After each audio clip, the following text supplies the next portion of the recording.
Hi, welcome back to Writing Tips with Huw, and this time we're going to be talking about verbs. The last one we talked about nouns, and hopefully you're out there using lots of nouns and filling up your book with all sorts of useful things. But verbs are different. Verbs are doing words or action words. You see verbs equals doing.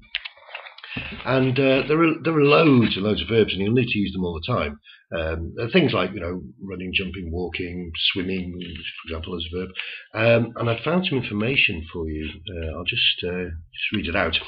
A verb, from the Latin verbum, meaning word, is a word part of speech that in syntax covers an action: bring, read, walk, etc., run, learn. An occurrence or a state of being: to be, to exist, to stand.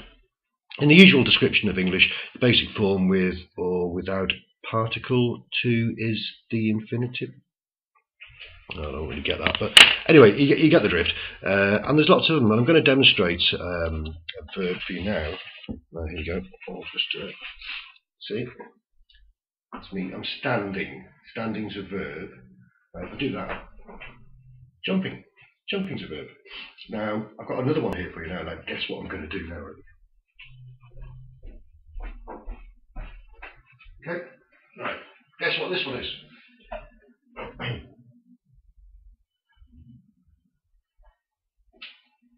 Hiding. Hiding's also a verb.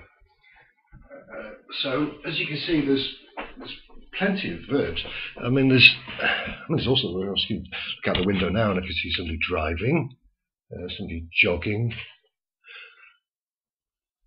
And in the hotel across the way there, I can see a couple shagging, and shagging is also a verb. So there are plenty. But just so to save you a bit of time, I've written some down, some useful verbs. Now, I've written them by genre, so to help you out depending on what you write.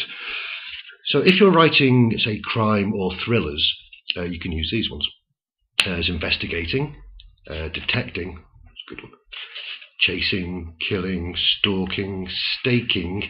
That would be like if you're waiting outside a house or a drug den or something like that. Arresting, puzzling. They do a lot of that in thrillers, and trying to work out who the killer is. Waiting and deducing, and they use that normally at the end, where they've worked out who the killer is. Romance. Now, if you're writing lovely romance novels, you can use gushing, trembling, loving, swooning, which is quite nice. It's what the heroine does when she meets the handsome man, and heroine's normally a woman, so make a note of that. It's panting, they do loads of that. Kissing, adoring, fisting. Oh, that should be down here in erotic fiction. You can use fisting, as we just said, pumping, sweating, spanking, plunging, whipping. They do loads of that, and dildoing. I'm not entirely sure that's a verb, but I sort of made that one up. And science fiction as well. If you like writing science fiction, the only one I could think of was teleporting. To be honest with you, I sort of gave up after that. So there you go. Hopefully you find that useful. I seem to be having a good reaction to these videos. Somebody's written in to ask if I can do something about apostrophes, so I will do my research and we'll come back, and hopefully you'll find that as enlightening as this video.